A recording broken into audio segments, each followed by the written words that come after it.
زیادتر لەگەڵ دکتۆر مستەفا مەلا حەسەن بێ پرسێ گوتوبێژ بکەم سپورێ دارایی و بانکی بخێراتی دکتۆر زۆر سپاس هەفتیا چوویمە بەحەس کرد ئەگەرێک هەبوو حافیزە دوورکە بەیان دوور بخۆن خۆی ڕاستیمە هەفتەی پێشتر باسمان لەوە کردکەوە کۆمەڵک دەنگۆ و با بڵێن هێرشی میدیا یاخود هەڵمەتی میدیای دژی حافیزە گایە خراوەتە گەڕ بەڵام وا بوو سەر و کۆماری تورکیا لە لێدوانێکیدا هەوڵەکانی ڕەت کردەوە بۆ لێدان لە ئابووری و پێشکەوتنی تورکیا باسی کرد خۆی دەڵێ من داوای لێخۆشبوونم کردووە لە پۆستەکەم بەڵام ئەگەر سەیری ئەو با بڵێن ڕوونکردنەوانە بدەین کەوا لە دوێنێشەوە هەیە یەک لە دوای یەک دوای نامەی دەزەکارکێشانەوەی پاشان نامەی یاخود بڵاوکراوەی وەزیری دارایی و خەزینە پاشان نامەی یاخود بڵاوکراوەی جێگیری سەر و کۆماری تورکیا بەڕێز زەودەت ئێڵماز و پاشانیش دیاریکردنی بەڕێز فاتی کاراهان ڕاستەوخۆ دوای دەزەکارکێشانەوەکەی دەتوانین بڵێن شتێکی بڕیار لە سەردراوە بوو با بڵێن هەردوو دێوی قبولڵاختا بە بخوژی ئاگادار بۆ واتە پێشوەختە خۆی وتی وا دەست لە کار دەکەشێمەوە ئاگادار بوو کە خەزری دەکرێت کە دوور بخرێتەوە ئەمانە هەموو کاریگەری لەسەر لیرەیان چاکر بە لیرە ببینین لیرە گەهاندا ئاستێکی و قەت نەگەهشت بوو یەک دولار بەرامبەری 38 قڕوشانە بەریا بێ تومارکردنی بازار وەرە گرتن پێنجی تومار کرد بوو 30 لیرە و 5 قڕۆش یا هەری بلند بوو دیروکە تورکی دەتێ چاوەڕێکردن دکتۆر بازار بێبەکەن و ژە دووشەمێ ئەم نرخەکەی نووتر ببینین هەفتەی پێش و ئاماژەمان بۆدا کەوا لیرە دەڕواتە ئاستەکانی 3700 بۆ 3950 لە کۆتایی 2024 بەڵام ئەو سیناریۆیی با بڵێن دەزەکارکێشانەوە یاخود لە کارلادانی بەڕێز پارێزگاری بانکی ناوە دوو چاوەڕوان کراوە بوو بەڵام ئەوەی کەوا ئەم جارە دیا دەکاتەوە لە لادانی سەرۆکەکانی پێشووتر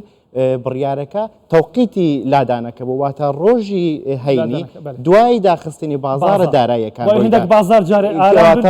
ئارام بیت و دیاریکردنی کەسێکەوە نزیک بێ لە هەمان ئەو سیاسەتێکەوە حافیزەگایە کاری لەسەری کردووە دەتوانین بڵێن کاریگەری دەبی بەڵام ڕەنگە کاریگەریەکان زۆر بە ژمارە دیاریکردنی ڕەنگە ئاسان نەبێت لە بەرەوەی کاریگەر دەکاتە سەر با بڵێن سایکۆلۆژیای وەبەرهێنەرانی بیانیش لەبەرەوەی بە سایکۆلۆژیای وەبەرهێنەران و بازاری گشتی تورکیا لە مرادەوە بزانین هاوکارمان مراد لە ئەستانبولەوە لەگەڵمانە مراد ئاکنجی دەم باش بزانین ئەستانبولێ بت تایبەت و گشتی تورکیا چکار بەدان لەسەر vê biryara parêzgariya banka navendî nîşan daye.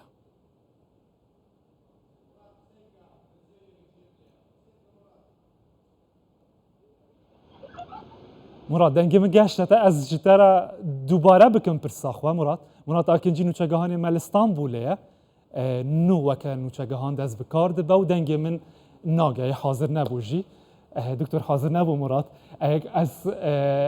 ji we bipirsim gelek dema dest bi karbûna serûka banka navendî ya dûrxistiyan dest ji kar berdayî du gotin em her duka bêjin baştir e di piştî helbijartinan de bi giştî rêjeya sûda bankî eva bihêla ze berev zêdebûnê diçû heta geştiya 45 xalan û hevel li gel gelek welatan rêjeyeka zêde ye di heman demê de jî helawsan beriya helbijartinan ku buxarê dihat rêjeya sûda bankî ya cêgîr bû ser 8.5 piştî wê li gel zêdebûna rêjeya faiza bankî helawsan jî berdewam di zêdebûnê de giran bûn dijne me Murat amade ye doktor ji kerema xwe Murat me pirsî bazaran çikar vedan nîşan daye bi giştî xelek û aliyên peywendîda li ser vê guhertina parêzgariya banka navendî çi dibêjin Yani ha ji xwe kawar bazar girtiye yani piştî roja êniye bazar li Tirkiye heta duşemê dê girtî be lê digel girtîbûna bazarê jî lîre beramber dolarê Amerîkî nirxê xwe ji desta sedî 0.5 heta sedî yek di wê navberê de lîre nirxê xwe kêm kiriye bêguman dê ji bilî aborînasan herçend îro JP Morgan nirxandinek li ser vê babetê kir got herçend guherîna rêveberiya banka navendiya Tirkiyeyê ji aliyê veberhêneran ve ne baş be jî veberhêner bi çavekî xweş bi çavekî baş temaşa vê neke jî lê JP Morgan di nirxandina xwe de dibêje ew çaverê dikin ev rêveberiya nû ya banka navendî dê baş be dê siyasetekî baş diwarê bilindkirina rêjeya sûdê de deyne dê nîşan bide lê bêguman هرچند جی پی مورگان و نرخاندنه بکه ایرو ام دیگل دو آبورناس هنا خافتن هندک آبورناس دوی باوریه دنه که حکومت آک پارتیه جبو قزنج کرنا هالبجارتين شرداريان بريارك وهادايه بريارك سياسيه لغوري هندك ابورناسن اميرو ديگل دو ابورناسن خافتن لا ابورناس چه پیشبینیان بکن بلا بکن چنر خاندنان بکرن جالی سازی و دزگهن ابوری ناو دولتی و بکرن جی یه میسوگر بریارا میسوگر بازار ده بازار جی ده کنگی بده بازار جی ده روزا دوشمه دما بازار به بو امه هنگی ببینین که بورصه ترکیه چه بریار ده بده ده لیره ده برابر دلار آمریکی ده پرفورمانس کی چوان نشان بده اوجی ده روزا دوشمه ده دیارتر به میسوگرتر مراد ما افرجی گوتو بیش که گوتو بیش ما بردام مال گل میوان مال سروی پرسه دناوا بازار دناوا خلکی ده چاوا ته بحث کردن راستراج برکو باندور لسر بازار چیت که گرانیه که زیده چه بویا جده ما دست بکار پشتی هل بجارتن آنو فاتحه دما بویا پارزگار بانک ناوندی یا جوخه کاور پشتی کو حافظه گایه ارکان بو سروکا بانکا ناوندی ترکیه رژیا سوده جسدی 8.5 بر به صدی 45 و بلند کربو ev bilindkirina rêjiya Sûdê ji bo kompaniyên biçûk ji ber ku kompaniyên biçûk pereyên ji ber ku sermayeyê wan kêm e û pereyek erzan bi dest dixistin. Piştî ku rêjiya Sûdê bilind bû ji bo wan ev ne baş bû. Em bêjin kertê emlakê, kertê eqaretê lawaz bûbû, em bêjin xanî kêm dihatin firotin, kirîn û firotina xaniyan kêm bûbû,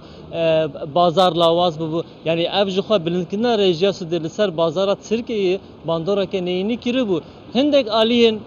aboriyê yani beguman gelek kes em bêjin derodora bazirganên derodora hikûmeta AK Partî ji bi rastî daxwaz dikirin ku rêjiya Sûdê qet nebe bila bilind nebe jî bila raweste ev bilindkirin ji ber ku ne di berjewendiya wan de bû. Lê wekî min got bi niha jî got yani ev biryar wisa zû belkî bandora xwe ji ber ku bazar girtiye zû belkî nîsogerî ve mirov nikare انجام ببینیم. بله امی هین سر پیش روز جی مراد به میوان خوارا مراد که جیج استانبول لگل ما بوی دم باش دکتر مصطفی سر پیش روز و پیش بینیم پیش مراد جی بالکشان سرویه که کو زانیاری نوا ترکیش بحثویه که دکن هیویک برای و بریا نو هیا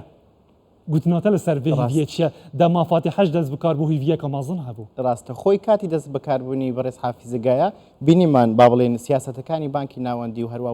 وەزارەتی دارایی و خەزینە بەرەو ئەو بوو با بڵێن بەرزکردنەوەی ڕێژەی سوبوو و تاوەکو ئاستەکانی 45% هێناوە ئەگەر سەیری پەیامی بەڕێز مەحمەد شیمشەک بکەین دوێنێ دوو پەیامی بڵاو کردەوە بە دوو با بەڵێن بە دوو زمانی جیاواز بە زمانی تورکی پەیامێک بۆ ئامانجێکی پێکا بە زمانی ئینگلیزیش پەیامێک بۆ ئامانجێکی دیکەی پێکا لێ ئینگلیزیەکەیدا ئاماژە بۆ دەکات کە بانکی بابڕین پارێزگاری نوێی بانکی ناوەندی لەسەر پێشنیار و داواکاری من دەبێت کەواتە دەتوانین بڵێن لە داهاتوێکی نزیکدا و ئیزافەتەن پەیامی یاخود بڵاوکراوەی بەڕێز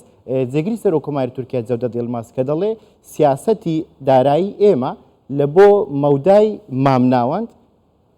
با بڵین جێگیرە و نەگۆڕە کەواتە بە خوێندنەوەی ئێمە بۆ ئەم بابەتانە بۆ ئەم بڵاوکراوانە دەتوانین بڵێن کاریگەریەکانی بازار سەرڕای ئەو با بڵێن خاڵە نێگەتیڤ و نێرێنیانە بە شێوەیەکی بەرچاو وەکو گۆڕانکاریەکانی پێشووتر نابێت لە بانکی با بڵێن لە پارێزگەکانی دیکەی بانکی ناوەندی تورکیا بەڵام بەدڵنیاییەوە تەسیری دەبێت کاریگەری دەبێت لەسەر هەم هەڵاوسان هەم نرخەکان و هەمیش خواست بەحسی هەڵاوسانێ بکەم ڕێژەیەکە 165 ئەف گوتنە هەمی مەکردن بۆ خەلکی چیا گرنگە هەڵاوسان گرانیە کۆ بەردەوامە لە تورکیا ڕۆژ بڕۆژ باجی تێنە زێدەکردن کەواتە دێ باندورێ سەروەی چێ بکە هەڵاوسان زیاتر ببە دەمێن پێش دە ڕێڤەبەریان نوێ هیوی پێ هەی ئەگەر چارەسەریەک ئەگەر بێت و لە سیویەکی سێ هەڵبژاردننی پارێزگەکانی تورکیان با بڵێن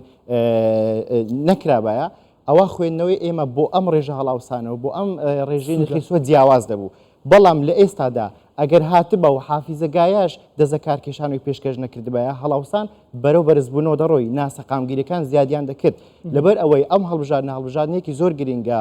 با بڵێن پارتیەکەی